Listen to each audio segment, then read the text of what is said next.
เริ่มมาเที่ยวแล้วนะครับหยุดเมื่อวานก็เป็นวันหยุดนะแต่ว่าศาลไม่หยุดนะ เพราะว่าศาลนัดล่วงหน้าถ้าหยุดแล้วมันจะวุ่นวายกันใหญ่ต้องแจ้งเตือนแจ้งเลื่อนนะก็เลยทำคดีไปตามปกติถือว่าไม่เป็นวันหยุดนะครับธนาคารผมไม่แน่ใจหยุดหรือเปล่าเมื่อวานนี้ก็นะ19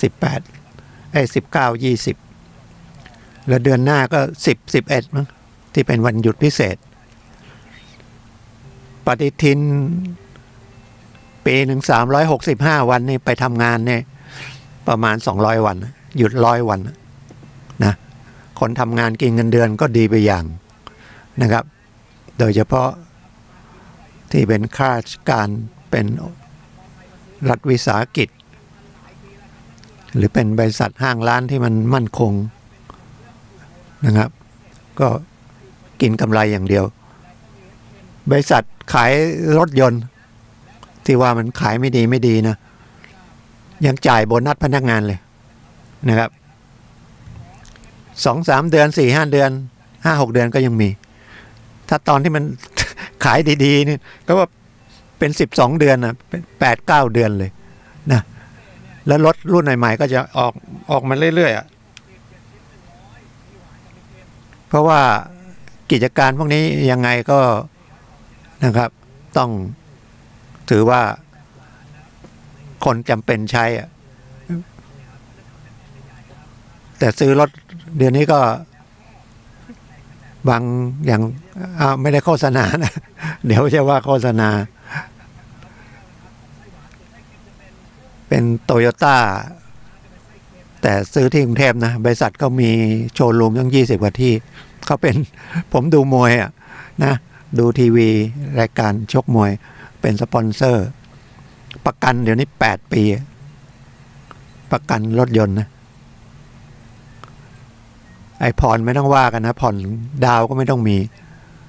สมัยก่อนใหม่ๆรถญี่ปุ่นเข้ามาถ้าผมจำไม่ผิดนิกสันนะนิกสันเดี๋ยวนี้ก็เป็นสมัยก่อนเป็นดัตสันนะกลุ่มพรประภานะครับสั่งรถญี่ปุ่นเข้ามาขายก็ตำหนิว่ามันไม่ทนมันไม่แข็งแรงเนี่ยมันก็ผุสู้รถเยอรมันรถทางยุโรปไม่ได้แต่ราคามันถูกไปมาเดี๋ยวนี้ผมก็ใช้นะ10 กว่าปีแล้วมันก็ยังดีอยู่นะครับแต่แล้วแต่บางรุ่นนะนี่เขาถึงสมัยก่อนก็ประกันปี2 ปี3 ปีนี่ประกัน8 ปีเลยนะครับก็เป็นธรรมดาโลกนะก็ต้องมีเงินหมุนเวียนอย่างให้ไปรัฐบาลก็พยายามจะทำเศรษฐกิจให้มันกลับขึ้นมาดูเศรษฐกิจก็คือการหาเงินใช้เงินเนาะหาเงินอย่างเดียวไม่ใช้เงินมันก็ไม่เป็นระบบเศรษฐกิจมันก็เหมือนกระแสน้ำหรือเป็นน้ำมันก็เป็นน้ำเน่านะครับนี่เราจะบริหารยังไงเพราะว่าเราเอาเงินอนาคตมากู้หนี้ยืมสินนะครับว่าผ่อนบ้านเนี่ย30 ปีโอ้10 ปีก็เหนื่อย20 ปีก็เหนื่อยแล้วนะเดี๋ยวนี้ผ่อนกัน30 ปีดอกเบี้ยคิดแล้วดอกเบี้ยท่วมต้นซื้อ3-4 ล้านดอกเบี้ยมันก็3-4 ล้านแต่ก็ยังดีนะครับซื้อที่ดินซื้อบ้านดีกับรถยนต์เยอะนะฮะรถยนต์ซื้อมาก็ขาดทุนเลยนะครับไม่พูดถึงไปอุบัติเหตุนะความเสื่อมราคามันก็ไม่มีราคาซื้อ500,000ใช้ไป5 ปีมันจะเหลือสัก200,000ไหมนะถ้าเราเอามาใช้ถ้ามันเป็นทำมาหากินให้เราเนี่ยมันก็โอเคนะครับแต่ส่วนใหญ่ไม่รู้ไม่มีสถิติมั้งว่าเอามาใช้ทำมาหากินกับมาใช้อะไร ขับไปทำงานมันก็ถือว่าทำมาหากินนะขับไปจอด ซื้อรถมาขับออกจากบ้านไปชั่วโมงหนึ่งจอด6 ชั่วโมงทำงานขับกลับบ้านชั่วโมงหนึ่งนะครับถ้าระบบการเดินทางสาธารณะนี่มันคล่องตัวเหมือนกรุงเทพอ่ะมีรถไฟฟ้ามีรถใต้ดินก็ไม่จำเป็นต้องเอารถออกนะขึ้นรถไฟฟ้ารถใต้ดินเลยนี่ก็50-60 บาทไปกลับก็100แล้วนะแต่ถ้านั่งแท็กซี่ก็200-300เอารถเราไปเองนี่เราบอกมันสบายรถติดไอ้รถไฟฟ้ามันไม่ติดนะไม่มี ยกเว้นโดนประท้วง มีม็อบอะไรอย่างนี้เขาก็กลัวนะก็ประมาณนี้นะครับผมมานั่งคุยกับท่านเป็นรายการกฎหมายเป็นรายการของทนายมานั่งคุยก็อยากจะเอาอะไรมาฝากนะครับจะเป็นกฎหมายบ้างจะเป็นเรื่องอื่นๆบ้างจริงๆเรื่องใกล้ตัวทั้งนั้นธนาคารแห่งประเทศไทยก็ประกาศเมื่อวันที่28ธนาคารแห่งประเทศไทยนะผู้ว่าก็หนุ่มๆ นะครับดูหน้าตาหนุ่มมากเลยนะครับก็ดูแลเรื่องธนาคารเรื่องการเงินเป็นมันสมองของประเทศในเรื่องเศรษฐกิจก็มาดูเรื่องเพราะว่ามันระบบเศรษฐกิจก็คือจะลงทุนเนี่ยก็ต้องไปกู้เงินธนาคารนะคนที่มีเงินอยู่แล้วไม่กล้าลงทุนนะครับคนที่ลงทุนเขากล้าเสี่ยงกล้าเป็นหนี้ก็กู้เงินหรือจะซื้อบ้านอย่างเงี้ยซื้อรถยนต์อย่างเงี้ยก็กู้นะเอาเงินอนาคตมาใช้บัตรเครดิตใช้ก่อนมันก็ทำให้เราใช้เกินตัวแล้วถ้าเราใช้เกินตัวอย่างบัตรเครดิตไปแล้วถ้าเราไปผิดนัดแล้วก็ให้ผ่อน 10% อย่างเงี้ยแล้วเราก็ไปผ่อน 10% นะบัตรเครดิตแล้วก็เราไปใช้อีกเพิ่มขึ้นมาอีกดอกเบี้ยเขาไม่ได้คิดตรงที่เราคำว่าให้ผ่อนเนี่ยเขาคิดดอกเบี้ยสมมติว่ารูดไป10,000เนี่ยเขาคิดดอกเบี้ย10,000เลยนะครับแล้วก็คิดตั้งแต่วันที่เราไปใช้บัตรไม่ใช่วันตัดบัญชีนะแล้วคิดดอกเบี้ยเลยแล้วดอกเบี้ยมันบางทีถึง28บัตรเครดิตนะครับแต่ธนาคารประเทศไทยตอนนี้เรื่องโควิดถ้าเรามองอีกมุมนั้นมันก็ดีเนาะก็เพื่อจะช่วยเหลือลูกหนี้นี่เป็นทรัพย์สินที่สำคัญของธนาคารนะผมเคยพูดละเพราะว่าเป็นคนหาเงินให้ธนาคารแต่ลูกค้าเงินฝากกับลูกค้าเงินกู้ลูกค้าเงินกู้หาเงินให้ธนาคารมากกว่านะแต่ลูกค้าเงินฝากก็ได้เงินจากธนาคารแต่น้อยนิดเดียวนะครับดอกเบี้ยสลึงหนึ่ง50 ตังค์แต่ก็ไปปล่อยกู้ไม่ต่ำกว่า5 บาทอะแต่มันก็มีเงินเดือนมีค่าใช้จ่ายค่าอะไรตู้ ATM ซอฟต์แวร์ของคอมพิวเตอร์เนี่ยลงทุนจะเป็นพันล้านอะนะพนักงานก็เงินเดือนไม่ใช่น้อยมันก็เป็นต้นทุนทั้งนั้นไปแต่มันจะทำยังไงให้มันพอดีดอกเบี้ยอย่าให้มันแพงนะครับมันจะได้ส่งได้ยิ่งเศรษฐกิจโควิดมันมาเนี่ยทุกคนโดยเฉพาะเกี่ยวกับการท่องเที่ยวซึ่งประกอบด้วยโรงแรมร้านอาหารรถทัวร์แล้วมันก็ไปได้ปั๊มน้ำมันนะครับไกด์ที่มันเกี่ยวข้องกับท่องเที่ยวอะแล้วท่องเที่ยวเนี่ยมันเป็นเงินที่กระจายนะครับแม่โรงแรมปิดไปทีนี่ก็กิจการในโรงแรมเยอะแยะเลยแม่บ้านไม่ใช่เจ้าของอย่างเดียวคนขับรถเด็กในโรงแรมคนทำความสะอาดเยอะแยะนะร้านอาหารข้างนอกก็ต้องจ้างคนจ้างอะไรก็กระเทือนหมดนะครับแล้วก็พอถึงเวลาเนี่ยอย่างนี้มันต้องธนาคารต้องไปช่วยเขานะอย่าไปเห็นเขากลายเป็นศัตรูไปว่าคุณทำไมไม่ชำระหนี้ก็มันไม่ไหวอะแล้วประเทศไทยก็ ไม่ค่อยทำบัญชีมันถูกต้องกลัวเสียภาษีเยอะ แต่เวลาถ้าธนาคารเห็นช่วงเศรษฐกิจดีๆเวลาจะปล่อยกู้ขึ้นมาเพราะว่าถ้าเอาเงินไปค้างอยู่เป็นเงินฝากค้างอยู่ไม่ได้ปล่อยธนาคารก็ไม่มีรายได้มีแต่รายจ่ายก็อยู่ไม่ได้ถ้าตอนปล่อยแล้วอยากจะปล่อยอย่างนั้นแล้วก็ประเทศไทยก็เอาหลักทรัพย์ว่าที่ดินมีก็เอาแล้วก็ถึงเวลาก็ไปฟ้องบังคับเอาที่ดินไปขายมันไม่ได้ช่วยเลยมันเท่ากับทำให้เศรษฐกิจมันเสียไปด้วยนะครับมันต้องไปคับประคองยังไงให้มันมีเงินหมุนเข้ามาให้ได้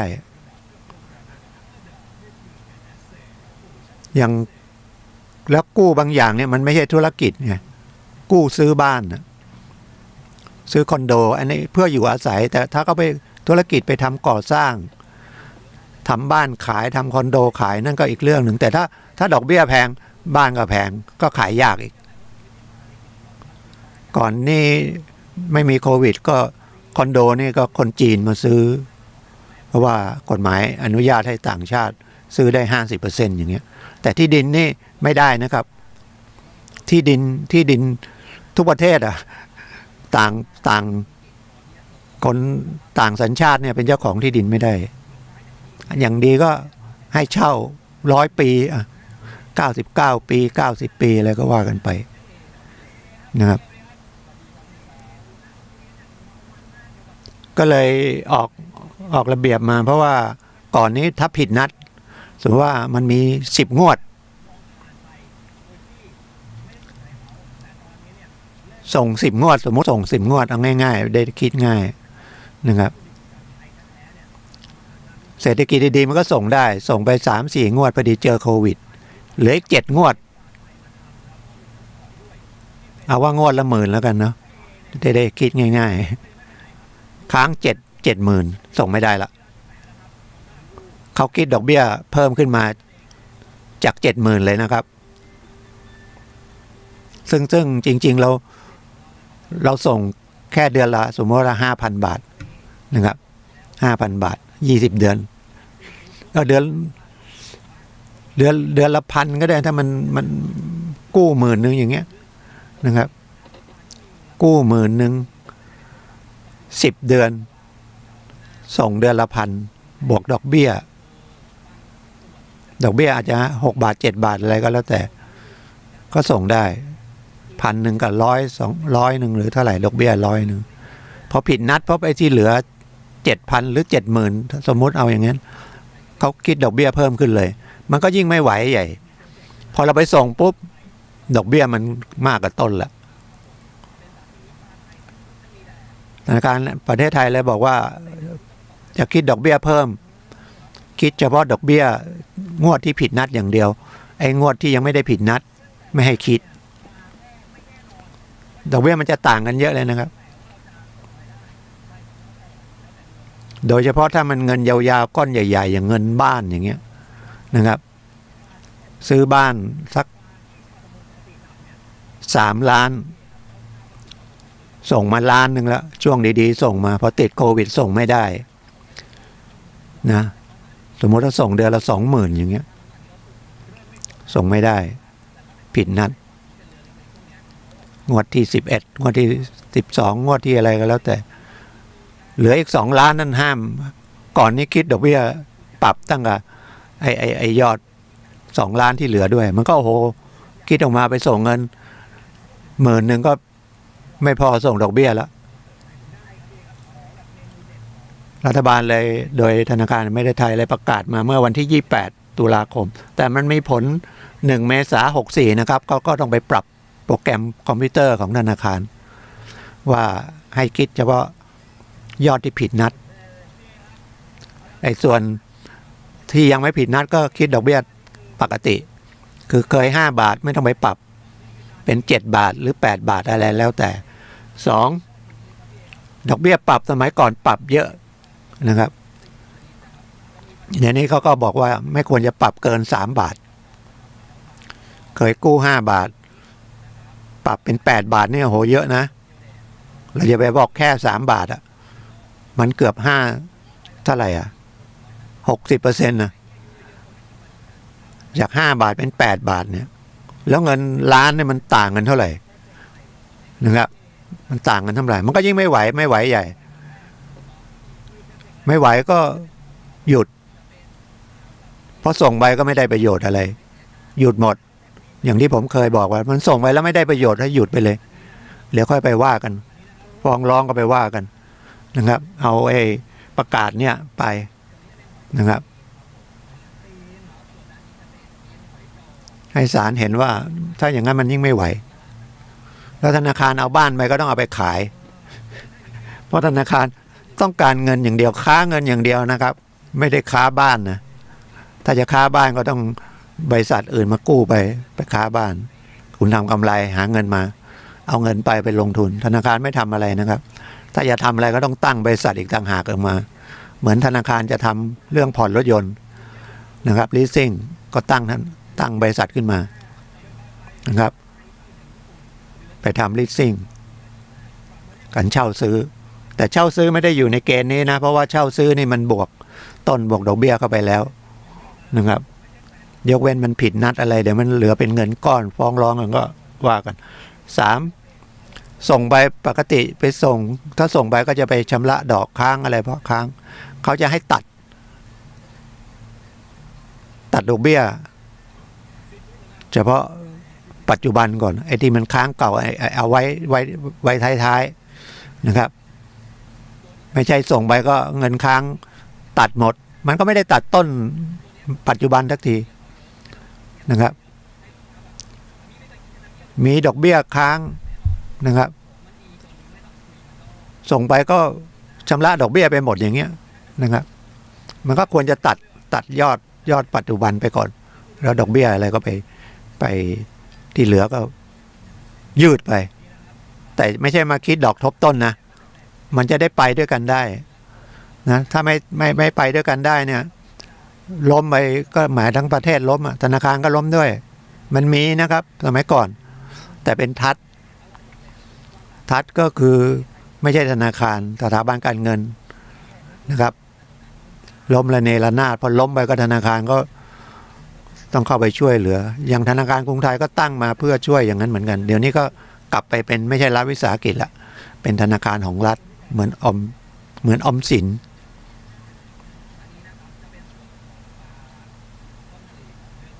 เพราะเป็นเครื่องไม้เครื่องมือของรัฐบาลก็ฟังไว้แล้วกันนะครับฟังไว้คงไม่เข้าใจก็มันมีนะครับเกี่ยวกับเรื่องเงินเนี่ยนะครับมันมีศูนย์อยู่ที่ธนาคารแห่งประเทศไทยชื่อย่อมันก็สสลาคอควายงองูศูนย์คุ้มครองผู้ใช้บริการทางการเงินนะครับโทร1213นะครับ1213ถ้าเรามีเรื่องบัตรเครดิตเรื่องอะไรมาทบต้นอะไรรู้สึกมันไม่ถูกก็ลองโทรไปปรึกษาที่1213เป็นศูนย์คุ้มครองผู้ใช้บริการทางการเงินมันเหมือนศูนย์คุ้มครองผู้ใช้สินค้าศูนย์คุ้มครองผู้บริโภคนะครับอันนี้เฉพาะเรื่องการเงินเลย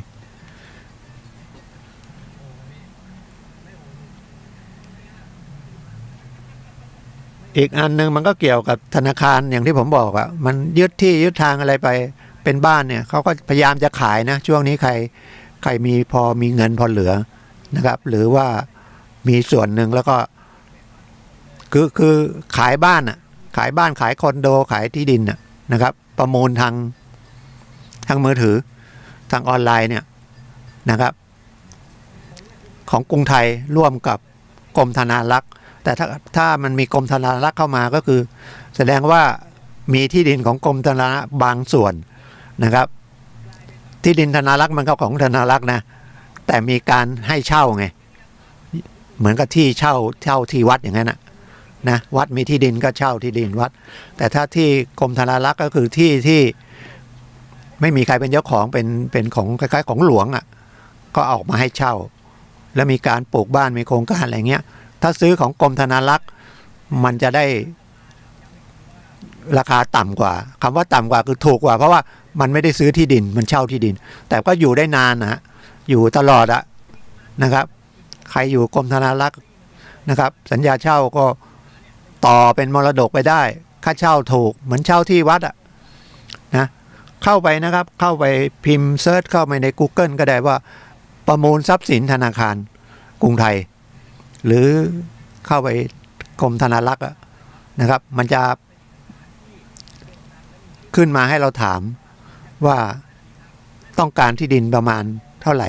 เป็นบ้านเป็นคอนโดนะครับอยู่บริเวณไหนจังหวัดไหนอำเภอไหนอะไรเงี้ยขั้นต่ำเท่าไหร่ขั้นสูงเท่าไหร่ซื้อไว้เพื่ออะไรนะครับ10,000เข้าไปก็มีสิทธิ์ที่จะประมูลออนไลน์ได้นะครับถ้าไม่ได้ก็คืนนะครับไม่ใช่กินนะ ก็คืนอันนี้คนที่มีตังค์อ่ะอย่าไปเสี่ยงแบบไม่มีอะไรเลยที่เขาหลอกกันนะล้านหนึ่งได้เดือนละ10,000อย่างเงี้ยปิวไอ้อย่างนี้มันยังได้ที่ดินนะแล้วถ้าซื้อบ้านซื้อที่ดินอาจจะเป็นซื้อเก็งกำไรนี่ก็ได้หรือซื้อให้ลูกให้หลานเป็นการลงทุนอย่างหนึ่งที่มันแน่นอนนะครับคำว่าแน่นอนก็คือที่ดินมันไปไหนไม่ได้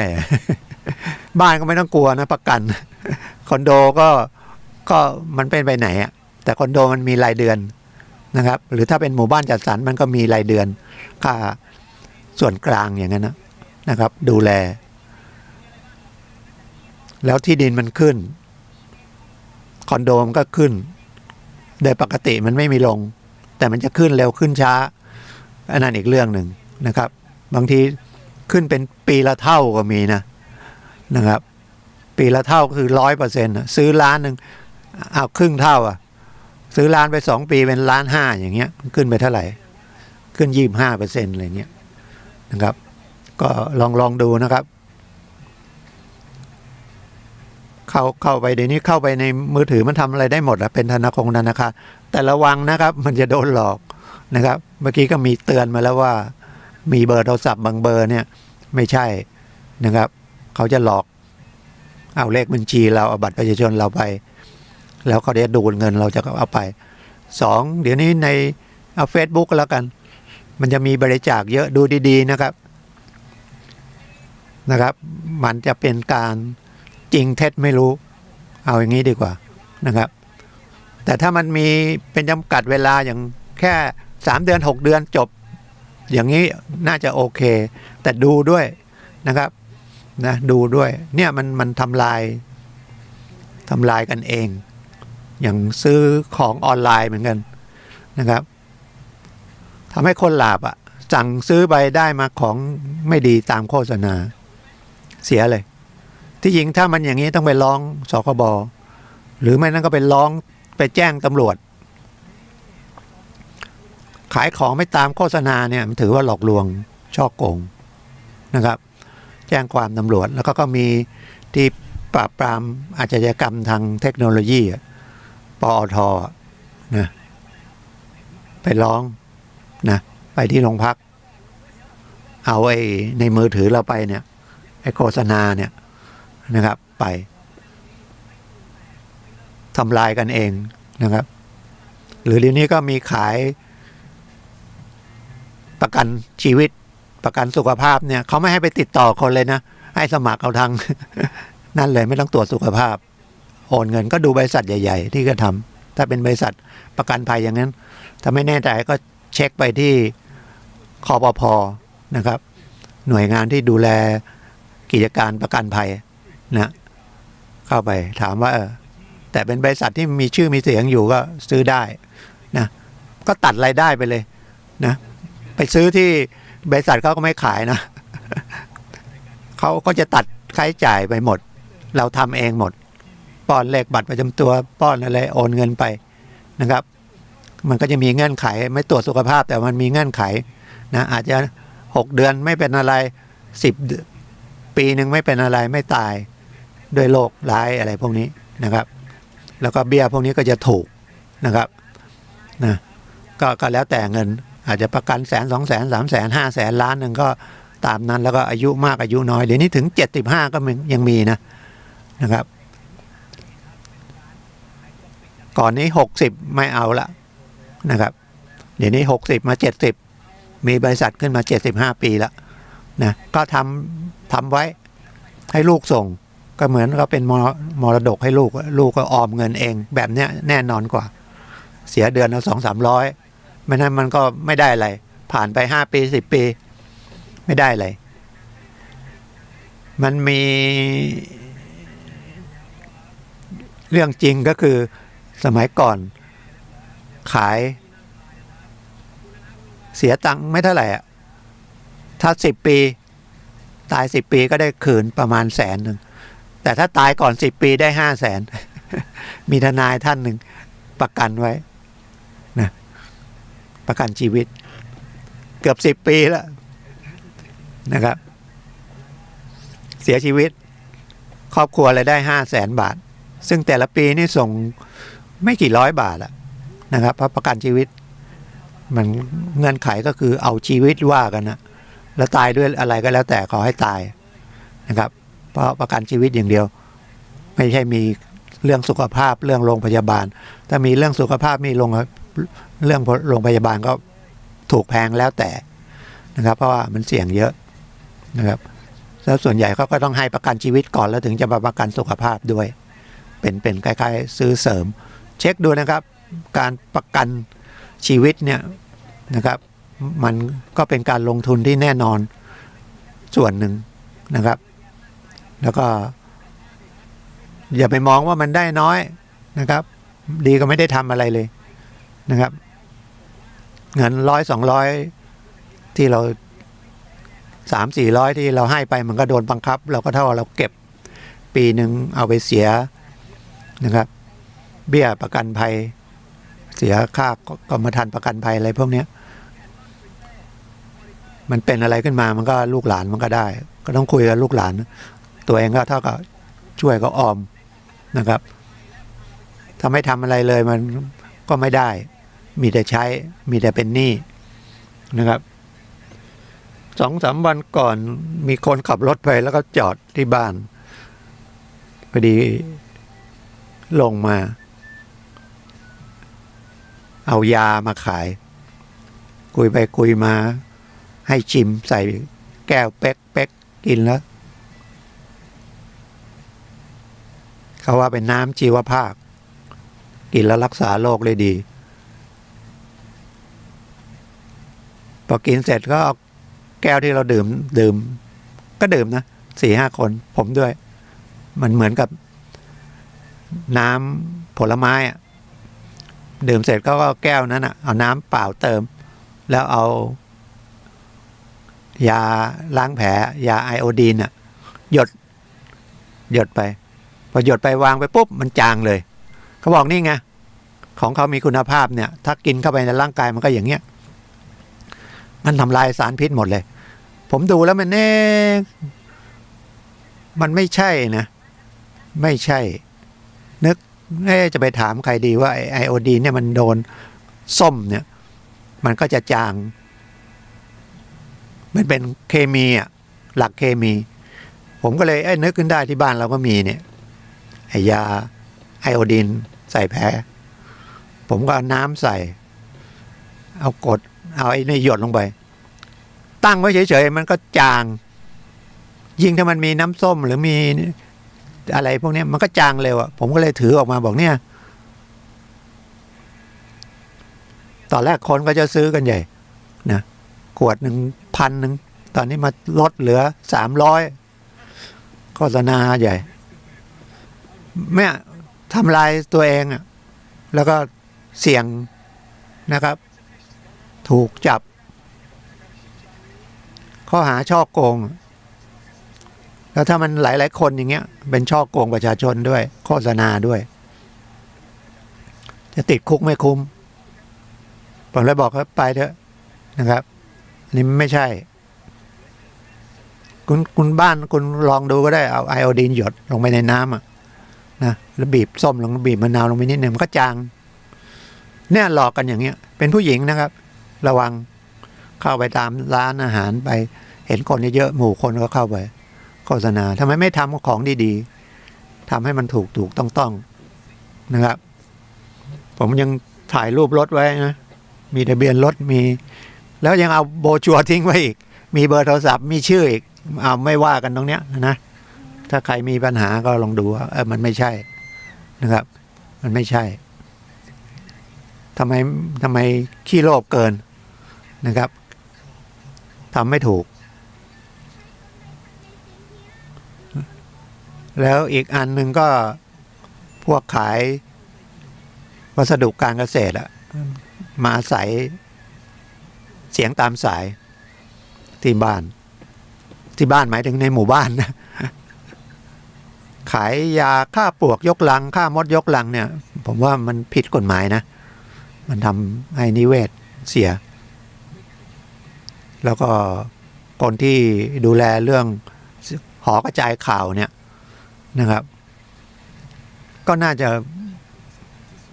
ดูด้วยว่าเขามาเจตนาดีหรือไม่ดีไม่ใช่อะไรก็มาอาจจะได้50 บาทเขาขอโฆษณาแล้วเขาก็เอาบัตรประชาชนไปบอกว่าเดี๋ยวมาของมาแจกนะครับแต่เสร็จแล้วพอไปเข้าไปปุ๊บ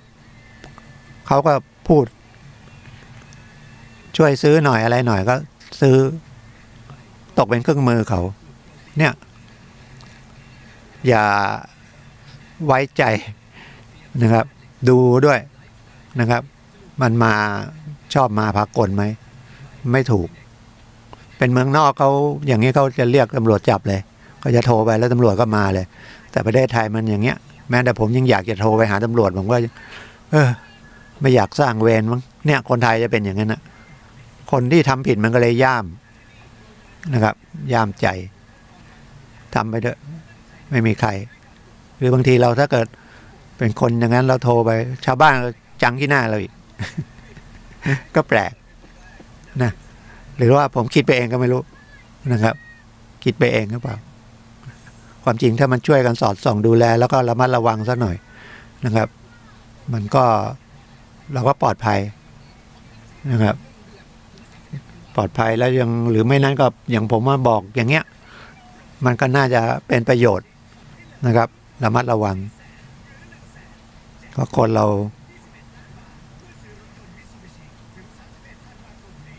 ยิ่งเศรษฐกิจไม่ดีก็ อยากได้เงินเยอะไปกันใหญ่เลยนะครับ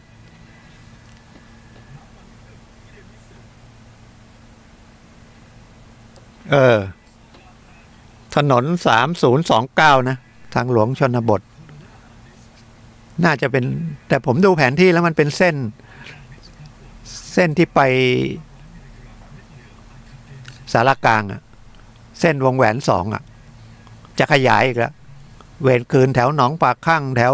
สันทรายแถวอะไรมันผ่านที่ดินไหนสายสันกำแพงอะไรเนี่ยนะครับเวรคืนทางประมาณ16 กิโลประมาณ 3-4 พันล้านโอ้มันลงเชียงใหม่เยอะเลยลำพูนไม่ลงจังหวัดอื่นลงก็เปล่าไม่รู้นะเชียงใหม่เชียงรายเนี่ยเอาเงินถนนลงเยอะเลยนะครับ3029ทางหลวง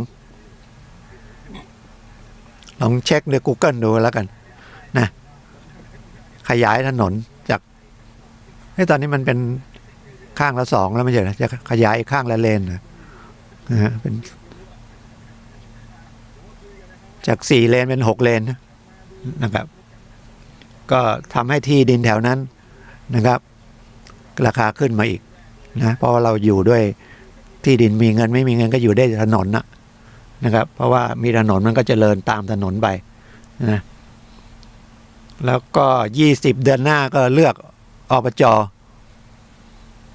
นะครับทางอบจ.เขตทางอบจ.ทางนายกอบจ.นะครับก็นักการเมืองที่จริงนักการเมืองมาก็เจอกันตอนหาเสียงนะแล้วก็หายไปเลยแล้วประชาธิปไตยผมก็ยังงงอยู่นะมันได้อะไร มีการเลือกตั้งแล้วเข้าไปก็ไปทะเลาะกันในสภาชาวบ้านก็เอาพาชาวบ้านไปทะเลาะกันอีก ตั้งแต่2475มาถึงตอนนี้เท่าไหร่80 ปีอะเปลี่ยนรัฐบาลมาเท่าไหร่แล้วเป็นทหารมั่งเป็นพลเรือนมั่งไม่ดีทักอย่างเมื่อไหร่มันถึงจะดีนะไอ้คำว่าประชาธิปไตยเนี่ยนะมันจะทำยังไงที่จริงมันประชาชนเป็นใหญ่ประชาชนปกครองตนเอง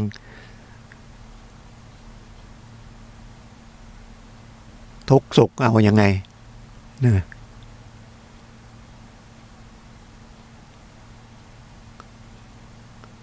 ก็เห็นพอเป็นนักการเมืองก็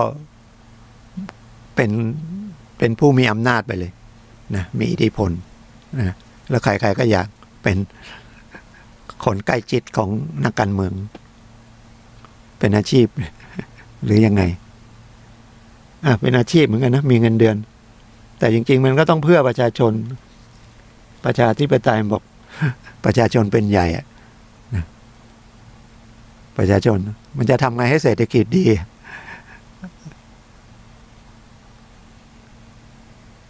เศรษฐกิจดีหมายถึงว่าคนอดอยากคนยากจนน้อยมีงานทำเลี้ยงชีพได้ตลอดนะครับกระจายรายได้นะอย่างระบบภาษีเนี่ยก็คือเป็นเรื่องของกระจายรายได้เพราะหลักก็คือคิดเอาจากคนมีความสามารถในการหาเงินเยอะก็ต้องเสียภาษีสูงเป็นอัตราก้าวหน้านะครับแต่ส่วนใหญ่ที่เสียภาษีก็คือข้าราชการรัฐวิสาหกิจนะส่วนท้องถิ่นอะไรที่มันแน่นอนแต่บริษัทห้างร้านก็ไม่แน่เท่าไหร่ก็เยอะเลยนะครับที่ว่ามันถึง 50% ไม่เสียภาษีที่มันถูกต้องจริงๆ 20-30% มั้งนะครับแต่เราก็เสียโดยที่ว่าเราซื้อของทีแล้วก็7 บาททุกคนนะครับ7 บาทหมดอะนะครับภาษีมูลค่าเพิ่มยกเว้นพืชเกษตรไม่มีนะครับก็ผมยังใช้เบอร์เดิมนะครับถ้าใครจะคุยเรื่องกฎหมายก็ดีเรื่องอื่นๆนะครับ2 วันก่อนก็โทรมาถามนะครับว่าเขาจะคงเป็นหนี้นะแล้วก็โดนยึดที่ขายทอดตลาดแต่ก่อนที่จะยึดขายตลาดบ้านเขาก็ให้คนเช่าแล้วคนที่ซื้อได้คือคนเช่าบ้านมีปัญหาเรื่องค้างค่าเช่าแล้วก็ทรัพย์สินบางอย่างเขาก็ตอนแรกก็ไว้ให้เอาออกไปได้แต่ตอนหลังมันเอาออกไม่ได้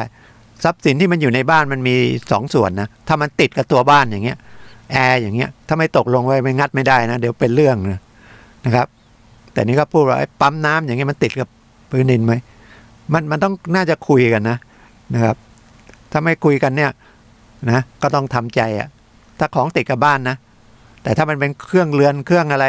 แต่ก็เดี๋ยวนี้มันก็มีอย่างตู้ติดกับบ้านอย่างเงี้ยซิงค์ติดกับบ้านอย่างเงี้ยมันก็ต้องเป็นส่วนประกอบก็เรียกอุปกรณ์ของบ้านเอาไปงัดไม่ได้นะมันต้องขายแต่บ้านนะมึงยึดที่ไปบ้านกูจะรื้อบ้าน ติดคุกนะ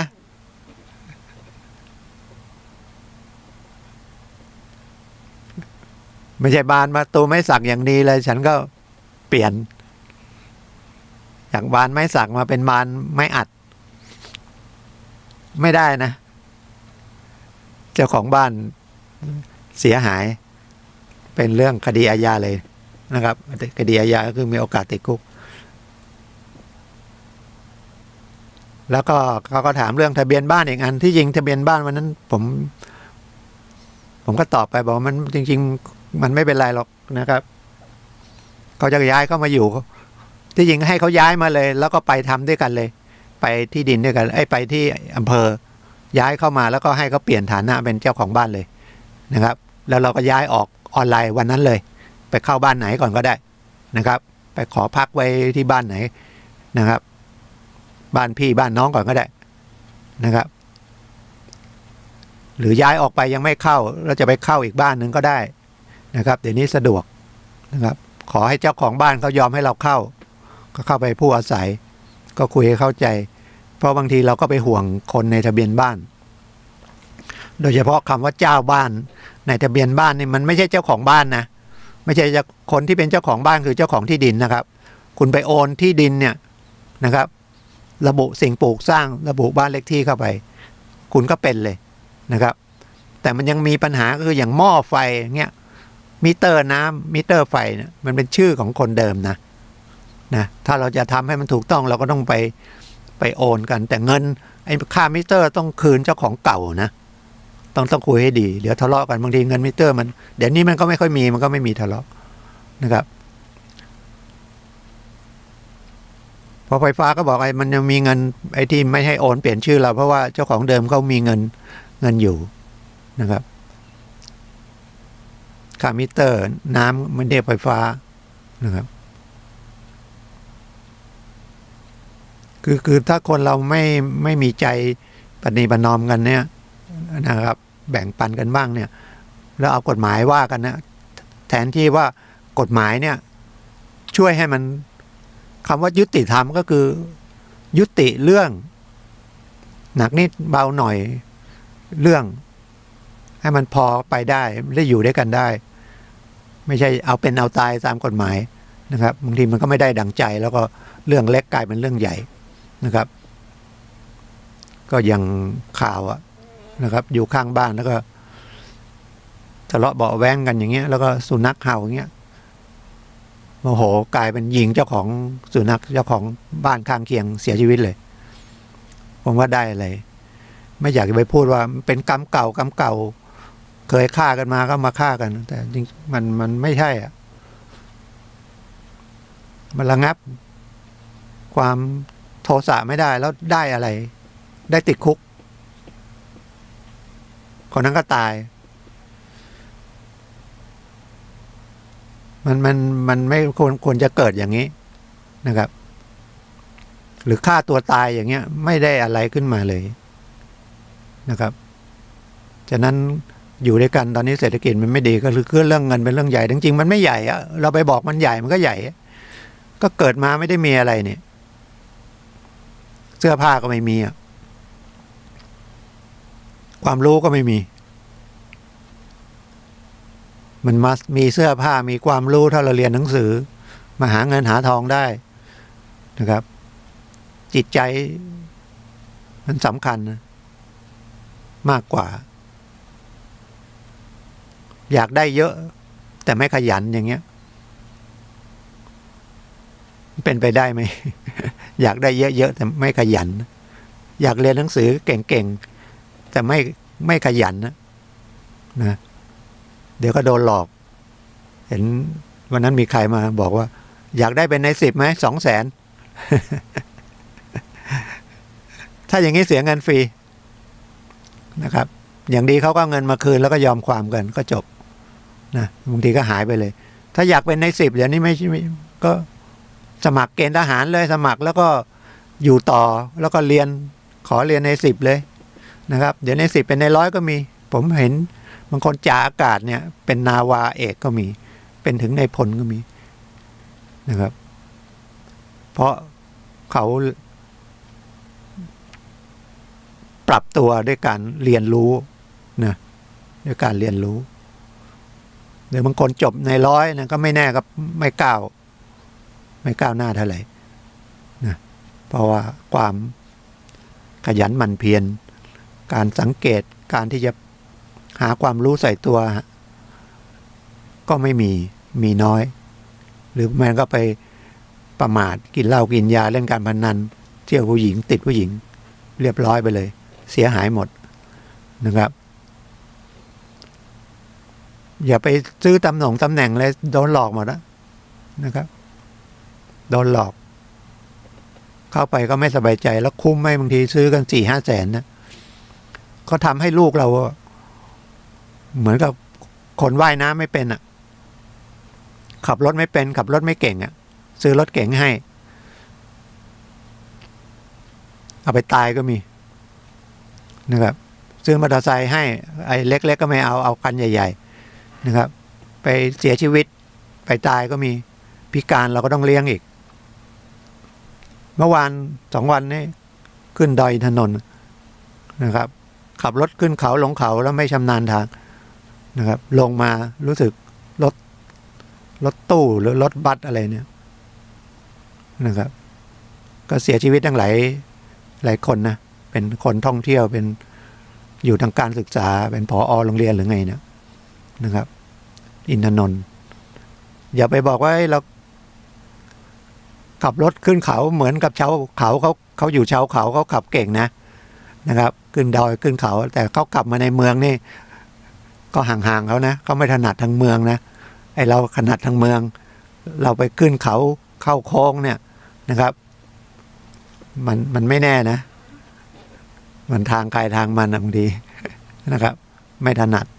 ฉะนั้นก็อย่าประมาทนะครับ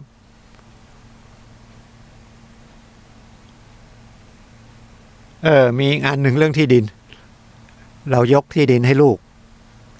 ยกเป็นมรดกบอกถ้าเขียนมรดกไว้เลยพินัยกรรมไว้เลย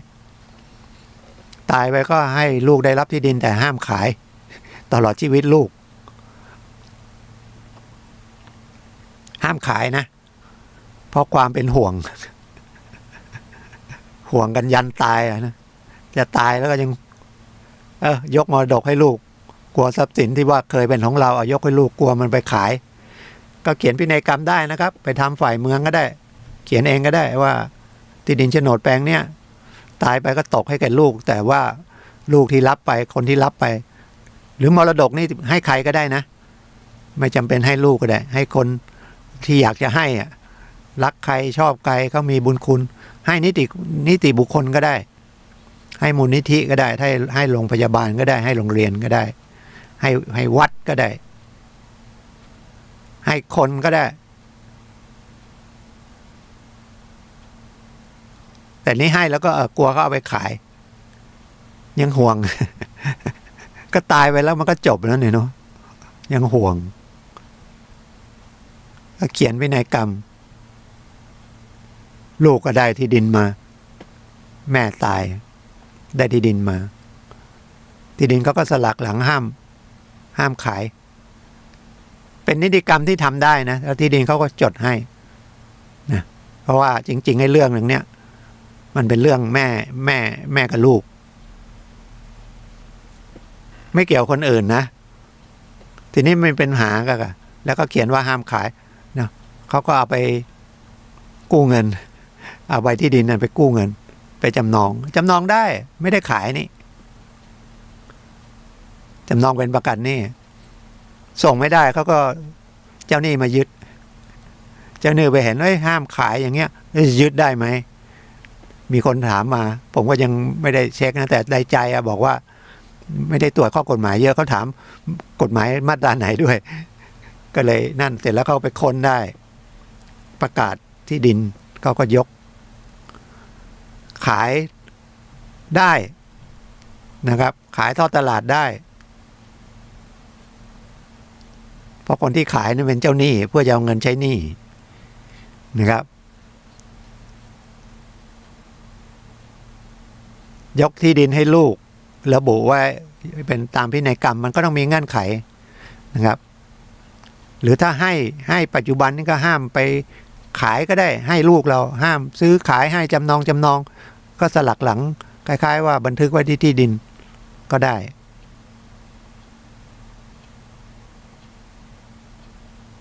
แต่เมื่อตายมันพินัยกรรมมันมีผลเขาก็ได้ที่ดินมาแต่เขามีคำว่าห้ามขายไม่ให้ลูกขายห้ามเปลี่ยนมือแต่ลูกเอาไปจำนำไปจำนองแต่ก็ได้คงได้ตังค์ถูกกันเนาะเห็นมันมีสลักอย่างนั้นทีนี้ชำระหนี้ไม่ได้เจ้าหนี้ยึดมีปัญหาว่าขายต่อตลาดได้ไหมขายได้ก็ขายตามคำสั่งศาลนะเนาะไม่นั้นมันไม่ได้ก็ทำกันอย่างนี้กันหมดเลยดินะครับหลบเจ้าหนี้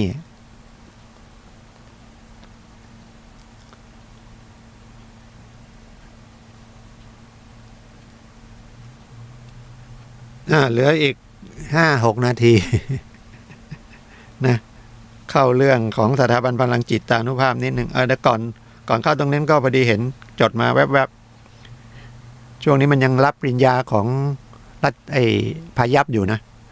แต่เราไม่ได้ไปทางนู้นก็คงไม่เป็นไรไม่ได้ผ่านนะแต่อาทิตย์หน้า27 ถึง 29เนี่ยมันไฟเทิร์นนี่มันอยู่แยกสนามบินเนี่ยเดี๋ยวผมต้องดูก่อนนะวันเสาร์ผมจะมายังไงนะครับเกิดรถมันติดนะฮะต้องหาทางเลี่ยงอาจจะอ้อมเส้นวงแหวนออกคันคลองวิ่งมานะครับปกติผมมาผ่านสนามบินนะสนามบินกองบิน11ก็เปิดให้ทำแล้วนะครับวันพุธครึ่งวันนะวันอื่นก็เต็มวันนะครับเอาทะเบียนรถกับบัตรประชาชน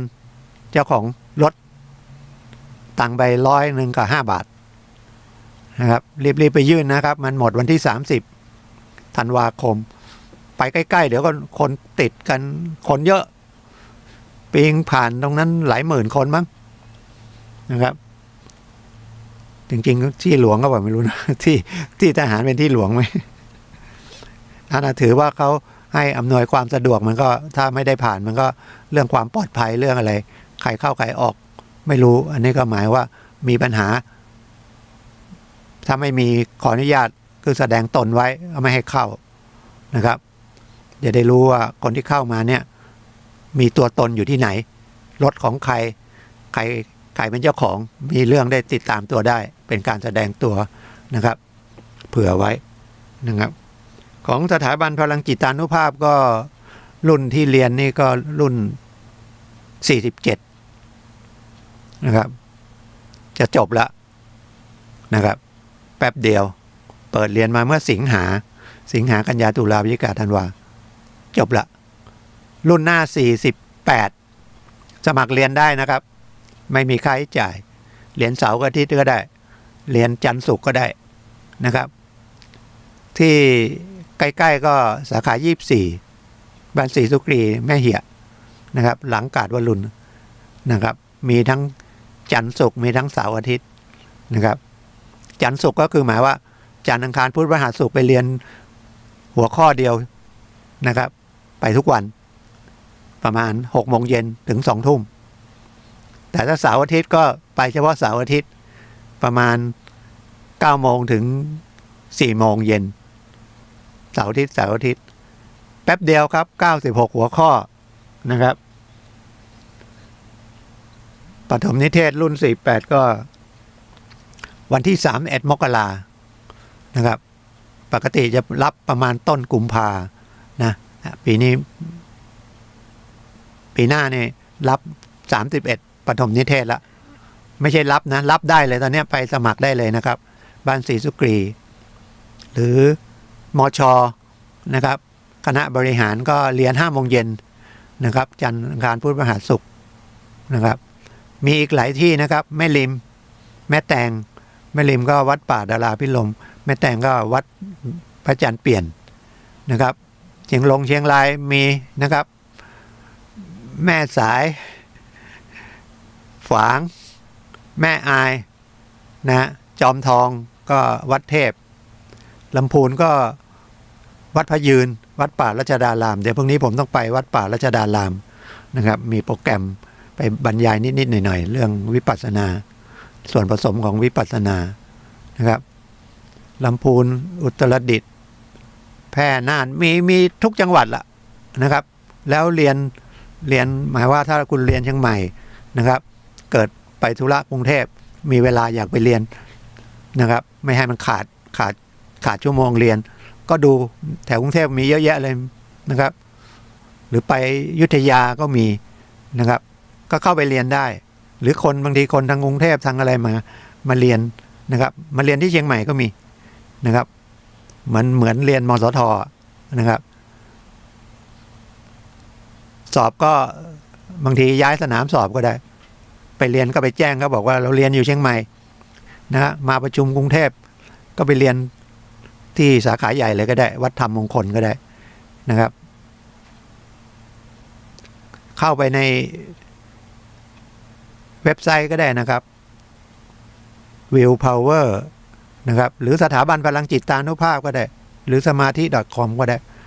นะสถาบันพลังจิตานุภาพก็ได้ดูว่าเข้าไปที่สาขานะครับ หรือถ้ายังไงก็มีเยอะนะครับ แถวสันกำแพงก็มีวัดลงธรรมสามัคคีดอยสะเก็ดก็มีเนี่ยเท่าที่นึกได้นะครับเอาใกล้ไหนว่านั่นนะครับโรงเรียนซะก่อนตอนนี้ไปได้เลยนะครับเอาบัตรประชาชนไปอย่างเดียวบัตรประชาชนทะเบียนบ้านไปแสดงตนนะอายุ60-70เรียนได้นะครับ18ขึ้นไปเอา17-18ก็เรียนได้ละนะครับเรียนได้นะครับไม่มีค่าใช้จ่ายนะครับแล้วก็เรียนมีตำรับตำรามีการบรรยายเป็นระบบขั้นตอนนะครับใช้คำว่าพลังจิตานุภาพก็คือมีสติสร้างสติก็คือระลึกรู้ในเรื่องที่มันดีก็คือเรื่องปัญญานะครับมันก็จะรักษาชีวิตเราให้มันดีขึ้นแล้วก็สังคมมันดีขึ้นพระอาจารย์หลวงพ่อบอกว่าต้องการให้คนเรามีความสุขนะครับมีความสุขเราก็ต้องมีความสุขคนข้างๆมีความสุขนะครับความสุขมันยังไงเบียดเบียนตัวเองน้อยเบียดเบียนคนอื่นน้อยมันจะทำยังไงไม่ใช่ลดความโลภนะครับมันมีสติว่ามันพอควรตรงไหนนะครับพอควรตรงไหนนะครับหรือว่ามันไปประสบปัญหาแล้วมันก็ธรรมดานะครับเราไปเอาเงินเรายังอ้อนวอนอยากกู้เงินได้พอกู้เงินได้อ้อนวอนอีกให้ชำระหนี้ได้อีกไปอ้อนวอนใครที่ไหนมันมีไหมอ้อนวอนไอ้ไข่มันเป็นไม่ได้นะศาสนาพุทธไม่ใช่อย่างนั้นนะครับมันตามเหตุตามผลนะครับเดี๋ยวรายการต่อไปก็นะครับพลังเหมือนกันพลังชีวิตของท่านอาจารย์สุนัยนะครับก็ช่วยเรื่องความคิดนั่นแหละนะครับสำคัญสุดนะครับความคิดดีก็เอาร่างกายไปดีก็ขอบคุณทุกท่านนะครับที่รับฟังรับชมนะครับพบกันใหม่วันเสาร์หน้าของทุกท่านโชคดีครับสวัสดี